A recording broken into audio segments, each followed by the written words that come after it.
What about my sweat equity? Sweat equity. Sweat equity. My sweat equity. My sweat equity.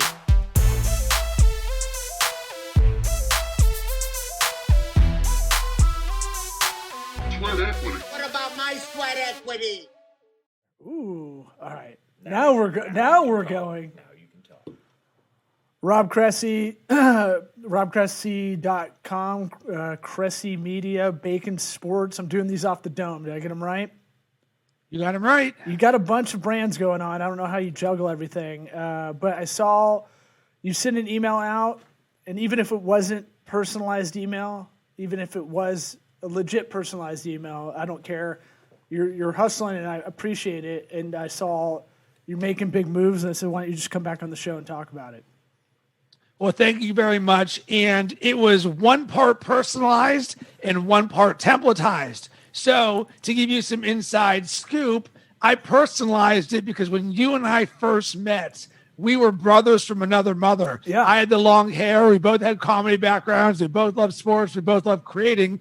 So I knew, you being a marketer, you being a perceptive person, if I sent the same email that I sent to a large majority of people, then you would see right through it. So I made it a point to say, Law, my brother from another mother, because I had to think about that. And the rest of it was actually thought out about what I was going to say. I wanted to be concise, but there was an element of, I just got to let you know what this is so that we can jam about whatever it is that this is. Yeah, so what is it? No, I know, and I appreciate the quasi-automation, quasi-specialization. How about that? He definitely would have called you out. It absolutely. I have a weird, like, autistic... digital detective. I'm on the spectrum with, like, certain things. Not everything.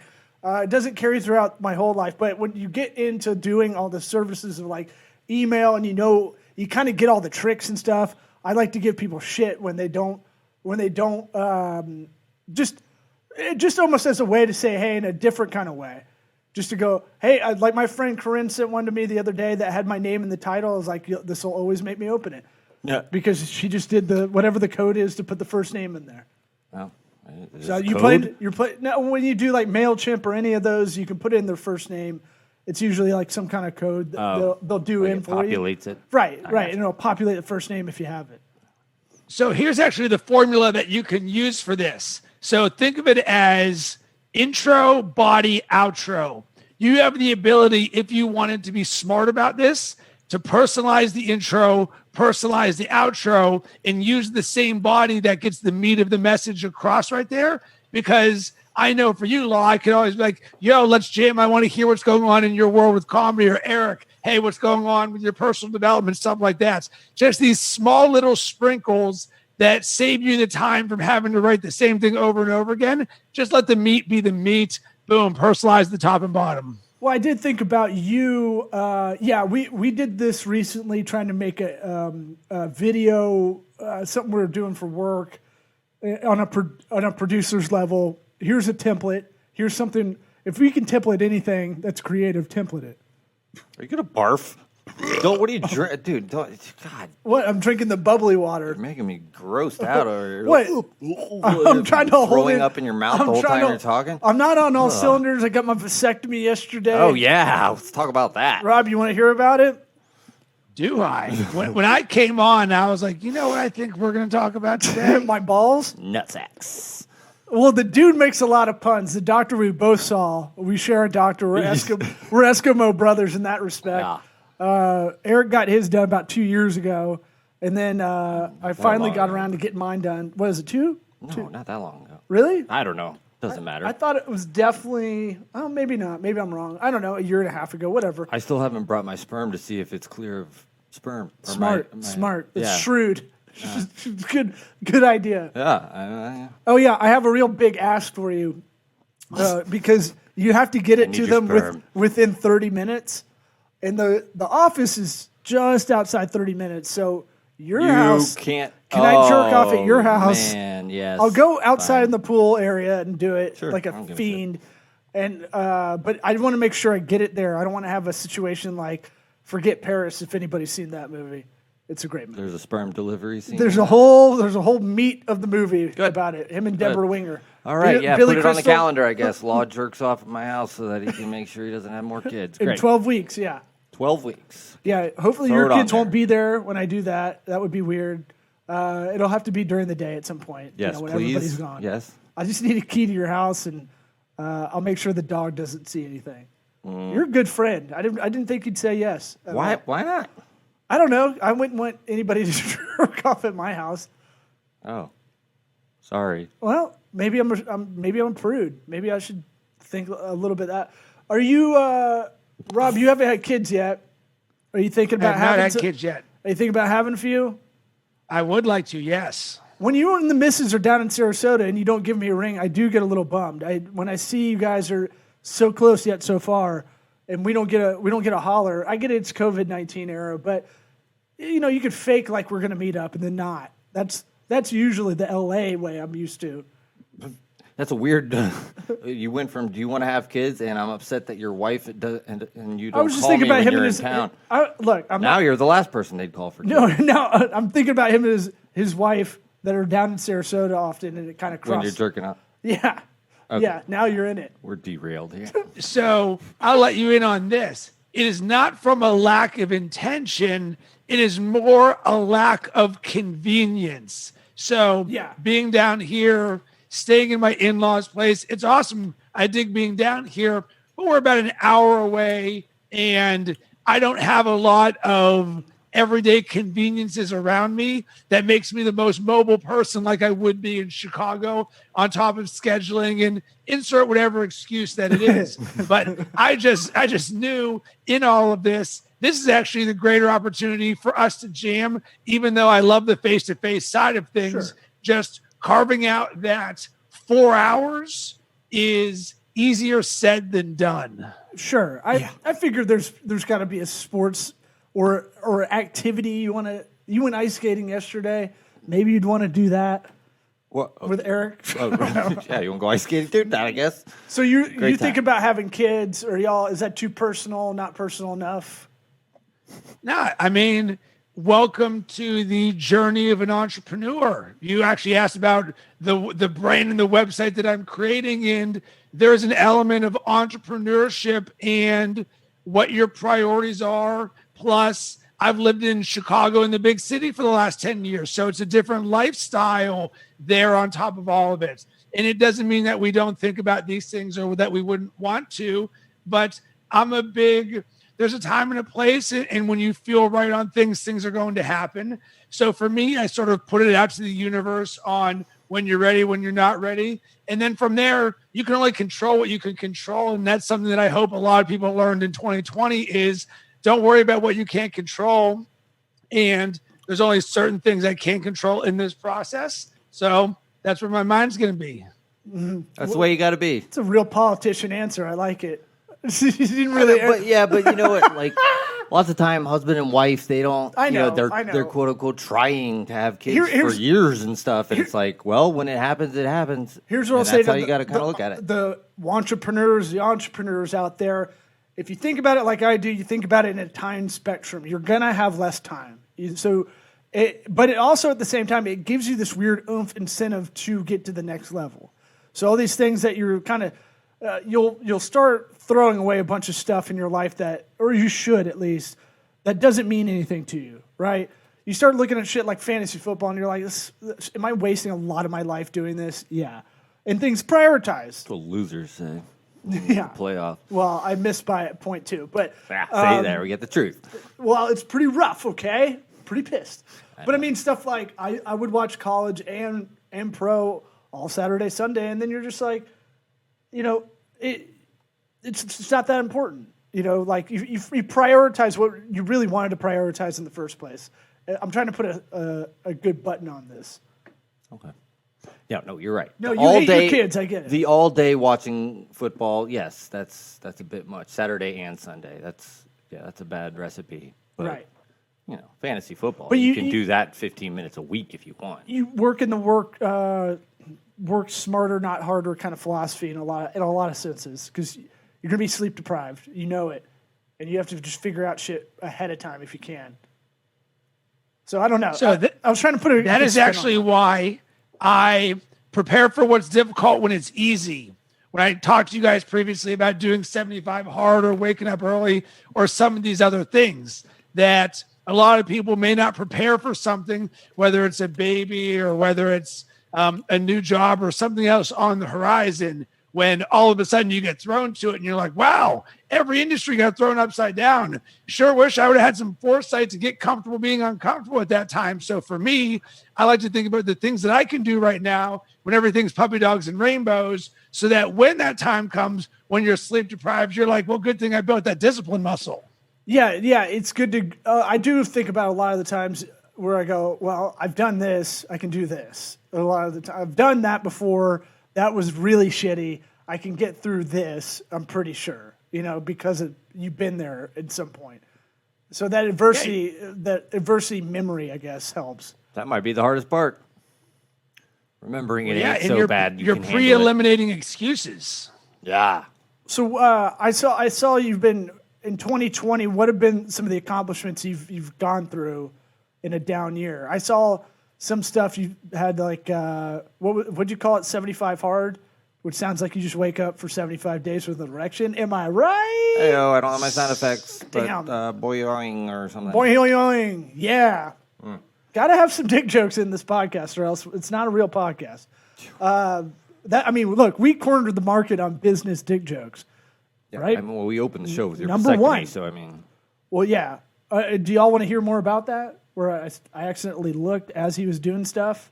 I didn't tell him about how there's smoke that comes off your nuts from the cauterization and all. I didn't give him all the details. So That was pretty horrifying. Yeah. That was on purpose. I didn't. Or want it you looks to like get freaked out. frankincense and myrrh. Yeah. It was being waved around. Yeah. A new pope has come in. All these things. Yeah. The cauterization that part, one. you're like, whew, okay. And the smell. Good God. A good thing I've got this big schnoz. It's all stuffed up. Couldn't smell anything anyway. Oh, yeah. There's no smell. Yeah. Never mind. Except the ones I make up. As I think about it, I'm like, ooh, does it smell like iron in here? What's going on? It's just a stroke. And then, the thing about it afterward, and Rob, we're just letting you know, because you might have this down the line, so you may want to know. You may Prepare want to be now curious. when it's easy for when it's going to be hard. I'm looking at him like, I can't use this for anything. I can't leverage this podcast episode with anything. No, he makes you look at it like it's a dead fish. Like afterward, he like hold it together. Oh yeah. Hold your He's like, scrotum. hey, he's like, here, sit up. Why don't you take a look at this for a second? I was like, I'd rather not. That's what I said. Like, you put my dick down first, please. That's what I said. I was like, It's like, what? I'd You don't rather want not. right? Can you just let So just let it cavalier. die? Yeah. He's like, no. You have to see this. There's not a lot of blood. Just one drop of the whole Yeah, they're thing. so proud of that. It's like, all right, I'm already in. You got me. I already paid. I paid know. up front. You don't. Yeah, worth the money, right? Look how little blood there is. Well, now I'm wearing like a G-string, not a G-string. What would you call it? A jock strap that has a gauze texture to it. So it looks like I'm spotting. If I was a prepubescent girl going through it. Right. There's like little dots everywhere. Are you gonna barf, Rob? Let's get his barf. Do you want me to show you? Do I? I assume this is what people go through with the hernia surgery and stuff. Oh, what? No. Because doesn't it hang right there in that same area? Well, if you have hernia surgery, that's putting a hernia back in. That's what I mean. Like, but the incision's right there, or like the surgery's right there, right? Sure. I mean, that's any surgery if you get cut. Oof, yeah. So you think about getting one, Rob? Not at the present moment, no. All right. So let's pivot away from my sack that's healing up. Right. What? So I see you've been throwing up some of the accomplishments you've had in 2020. I want to know what are those, and then I want to know what your big changes moving forward, or what goals you set. Because I've written down like a bunch of goals. I've been using the time from Thanksgiving to I'll use the end of the year to kind of write goals for 2021. Because I don't want to do it all in one fell swoop. I want to think about it. I want to sit on them a little bit. And so let me know what did you do in 2020 that you felt like that worked or that's challenging or that is worth humble bragging about, and then what do you got in 2021? So for me, I never thought we would get to a point in our lives where sports didn't exist with the pandemic. It was so much of my business being around sports with making sports. I sat there and I said, holy crap, Batman, I have a blind spot in my business. And that blind spot is sports. Little did I know, you wake up one day and they're like, March Madness, you're out of here. All sports, you're out of here. So I sat back and I'm like, all right, I'm going to use this as an opportunity to make me. This is going to be the greatest time of my entire life in my business. So how in the world are you going to do that? So I actually looked at where I was weak. What are the flaws or the holes in my boat? And I realized two things. I needed to double down on structure and process, and I needed to double down on my own brand. So what I ended up doing was saying, all right, well, where's one of the holes? And I was like, consistent lead generation for what I do. And I realized I did more than just sports. I'm a storyteller, I'm a creator, but I'm also a brand builder, and I'm great with mindset and process. So I started to land more non-sports clients. It was upon that realization that I was like, I want to build a marketing automation funnel that can deliver leads to me in a way where I'm more in control of my process. So if anyone knows about this, it takes a crap ton of time. I had to hire a coach because it's just a lot of things to do to build a marketing automation funnel. Can you write one email? Yes. Can you create one video? Yes. Can you create 30 of them and get them to weave together and trigger different things? I'm like, I need someone to guide me on all of this. Well, in the process of doing all of that, we got to the point where we said, we need a pillar destination that we'll call Rome. Where are we sending everyone? And previously I've got baconsports.com, but I'm so much more than just sports, as I just identified. So I needed a place to send people. So say hello to robcressy.com. So while working with the coach and building marketing automation in the background, I'm doubling down on my own brand and investing in building a website that I can use to help people grow and to become thought leaders and to have more impact in the world. So while everyone may see a shiny new website out there, what they don't realize is for the last 9 months, I've been working on automating that in the background.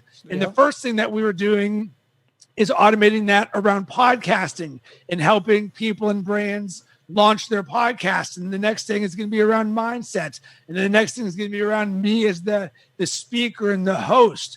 So for me, that's a repeatable structure. And it's crazy to say from someone who's been in business for 8 years, it feels like I'm building a real business. And crazy that coincidentally at the same time, my business started to pick up because I started to believe more in myself. Because when the rest of the world was slowing down and retracting and saying, woe is us, nothing good is happening, I'm like, holy smokes, there is so much good that can be done if you invest in thinking forward and making it happen. So for me, I did that in 2020. What does 2021 look like? I am going to be blowing shit up. It is a rocket ship. And Law, you said something on our last podcast that I will never, ever forget. Ooh. And I actually wrote this down. It's good or bad? This is perfect because one of the things you actually said, and I don't know if it was on the podcast or you promoting it, was in 3 years, this guy is going to be the next Tony Robbins. Oh. And for someone like me who, when you're an entrepreneur, you're dealing with belief and a roller coaster of revenue and emotions. And can you figure this stuff out? You guys get this. Mm-hmm. And for someone to see something in you that you know you have there, where there's an element of validation where immediately I was like, put that in my vault. Because if Law can see this for me, then I can do that and better. So why is the reason that people work with me? Among other things, is the exact gift you gave me, Law. You saw vision in me, something more possible than I currently have right now. So in the building of robcressy.com and my brand in the automation, I want to help people expand their vision and see things that are possible that they don't even recognize. Yeah, I think one thing that I think as you've been growing, as we become fast friends, kind of via podcast in a weird way, because I don't think we've actually ever hung out in person, but Really? I don't think so. No. But I've been to Chicago. I think I missed you a couple of times going up there a few times. But, you know, my headshot's at Zany's in downtown, Old Town, no big deal. Just want to throw that out there. Humble brag. It's pretty good. Pretty hard to get your headshot in there doing comedy. But what I was going to say is I was definitely tongue in cheek with the comment. But what that really is just a shortcut to telling you, I can see you got conviction, and that's contagious in a good way. Like that kind of thing. Why are pastors or preachers or or rabbis or anybody that is leading anybody?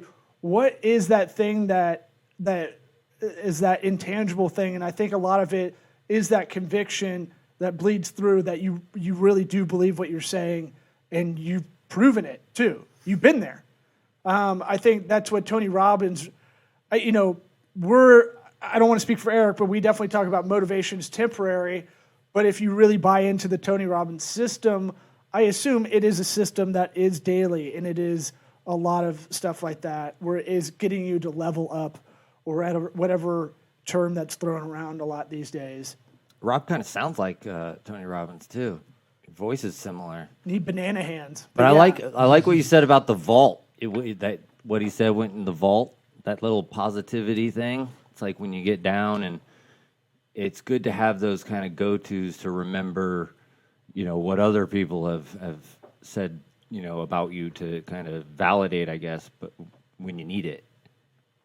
Well, because that's the thing, is we all need it. I don't care how good you are. In law, I completely agree with you on the motivation thing, because if you go to robcressy.com, on the header, what does it actually say? Get inspired. People will be like, oh, Rob, you're so motivational. I'm like, nope.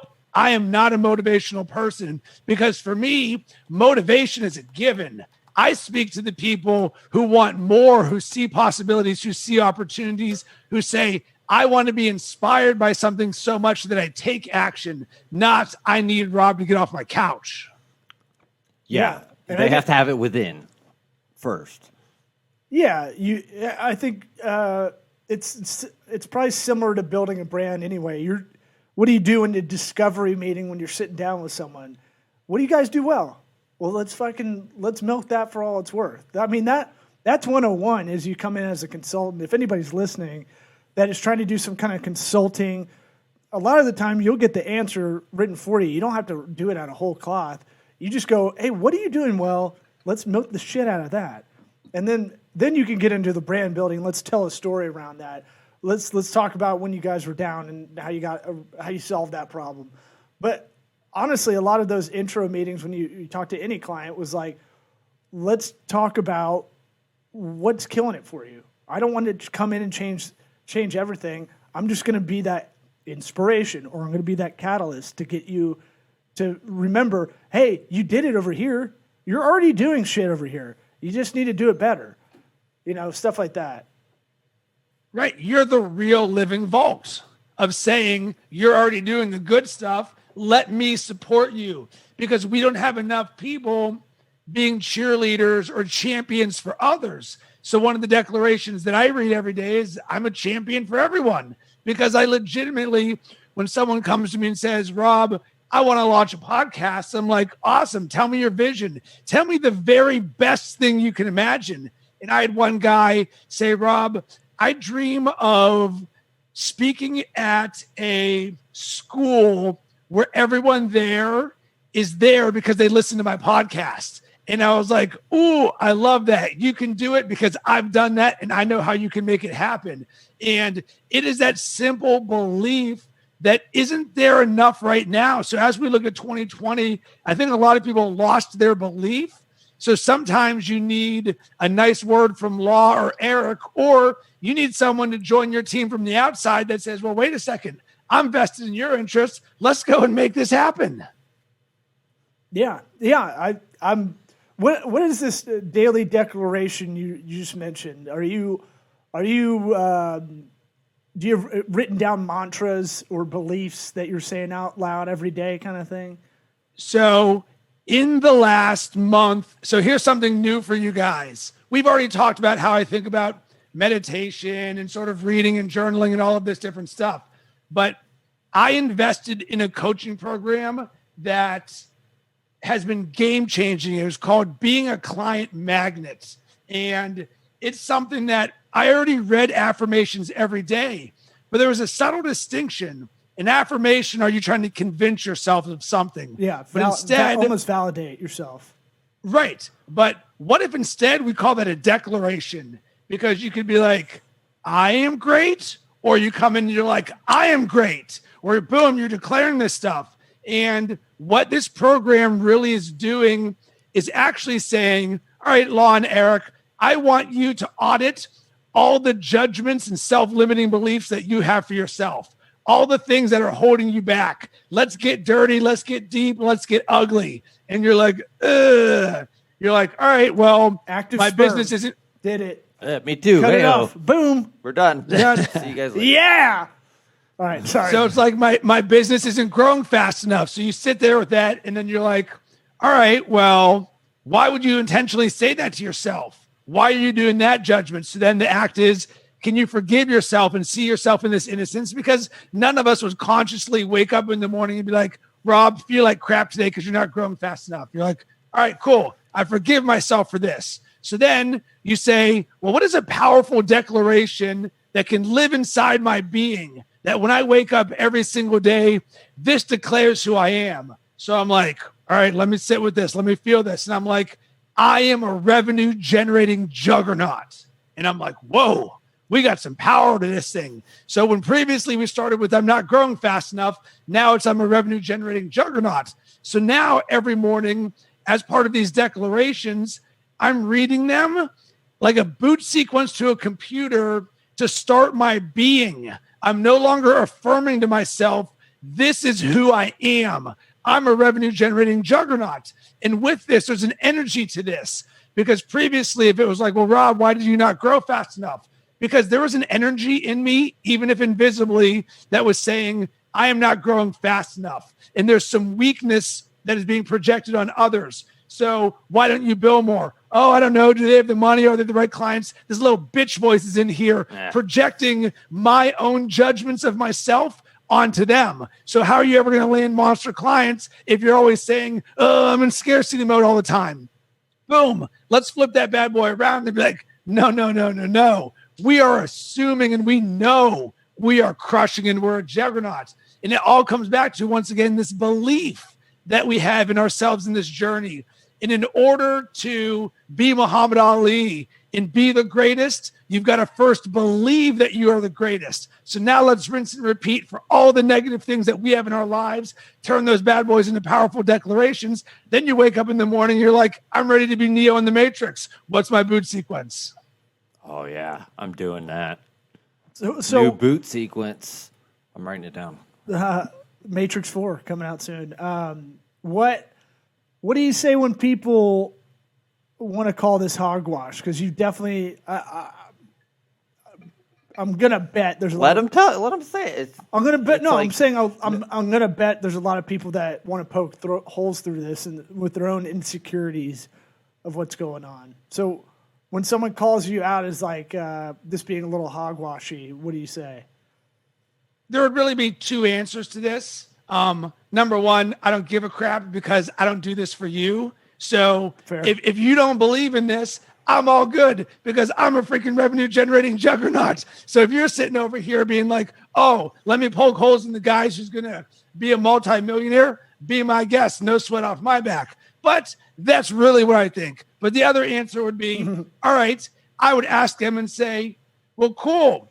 Where is that judgment of me coming from for you? Because all they're doing, welcome to the media, is projecting something that they don't like about themselves onto you. Yep. And they're just not willing to sit with that. So it's easier in law. I think you're going to know this from a comedy perspective. People are going to be like, you suck as a comedian. Oh, yeah. But guess what they've never done? They have never gotten on stage and told a joke in front of an entire room of people before. I said it the other night. I had to do a show where I had to have a 5 million Scoville hot wing.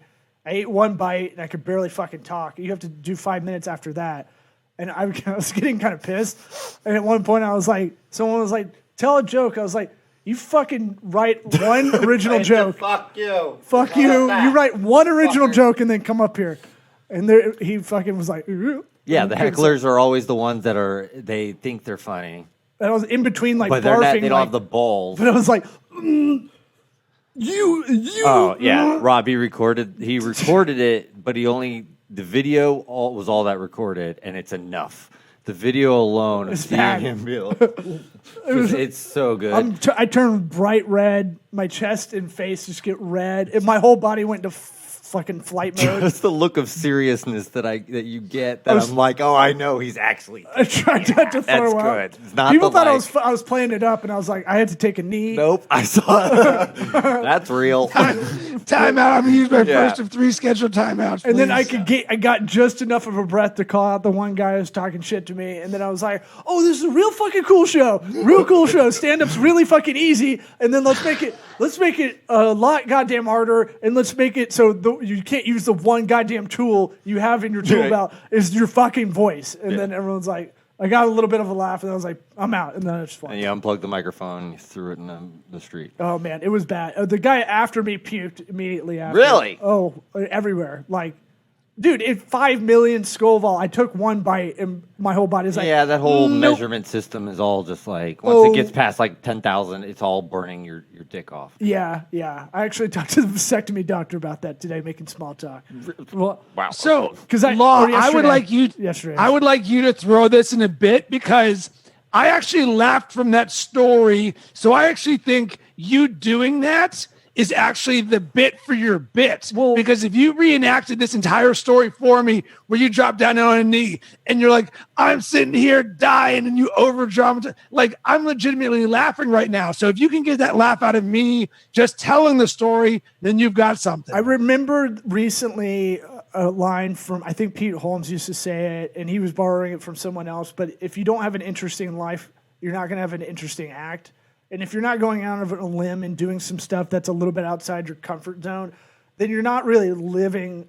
You know, it's very, especially nowadays, very easy to be comfortable inside and not do anything, right? You don't need to go anywhere. You can work from home. You don't have to try anything new. No one's going to push you to do it. And so in that respect, I got asked to do that show, and it frightened me. And I go, okay, if this gives me chills because medium hot wings were too spicy for me, then I should fucking do it. And then just figure, like, either you train for it and burn your tongue beforehand and you don't feel anything, or you just do what I did, which is like the day of dread doing that show, do it. And then And now you got a great story. yeah. And I mean, the Rob's vasectomy, right. It probably is a whole. I wrote down a bunch of shit from the vasectomy yesterday because it was just so weird, and it's such an unknown, and it's such a thing no one talks about on stage that I was like, there's gonna, and look, I got notes for you. Too. I know, but I mean, there's like putting on this stupid diaper fucking jockstrap thing to like the guy Yeah, take that thing off. See how stupid it is. trying to make puns You lose that support? during it. And I'm like, buddy, I'm a comic. You don't need to do that. He goes, yeah, well, it's pretty nuts out there. And I'm like, you doubled down on it, dude. Like, how many guys laugh at this and their dick goes up and down? You can't. He's like, I can get a moving target pretty good. And I was like, fuck, this guy's got shit for everything. And It's a funny visual to and be he's somebody laughing. I know, like flapping hard though. and he's like, so just, like, all over genteel, the place. like Right. he's just like Mr. Rogers of Yeah. cutting fucking scrotums. Yeah.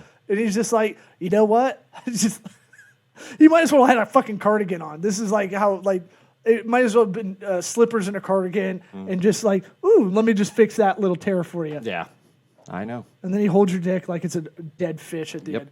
end. Rob, we could talk to you for a while, but we got to keep these short because we found out 34 minutes is our prime spot. Where can people go? I see the Steelers branding. I appreciate that. I know you did that as a Steelers fan, didn't you? On robcressy.com. That is just Subconscious. subconscious. That black and white and black and gold worked well. But if you want to jam with me, go to robcressy.com. I actually have a link there for a jam session. If you're someone who says, hey, I've got a vision and I want to explore possibilities with someone who can be a champion for me and all that I do, hit me up, robcressy.com or at robcressy on all social media platforms. I really want to help a lot of people. One of my goals is to help 1 million people. And I know that I'm a big believer in karma. So by giving back to others, good things are going to come back to me. Hey, man, we believe in the What about crunchy my granola sweat equity? power of that. And Sweat equity. you get what you give out a lot of the time. Sometimes it happens Sweat first. So equity. I appreciate you coming on. RobCressy.com, ROBCRESSY.com. Hit him up and jam sesh with him. Thanks, We'll talk Rob. to you later, man. Appreciate it, man. My Thanks, sweat guys. equity.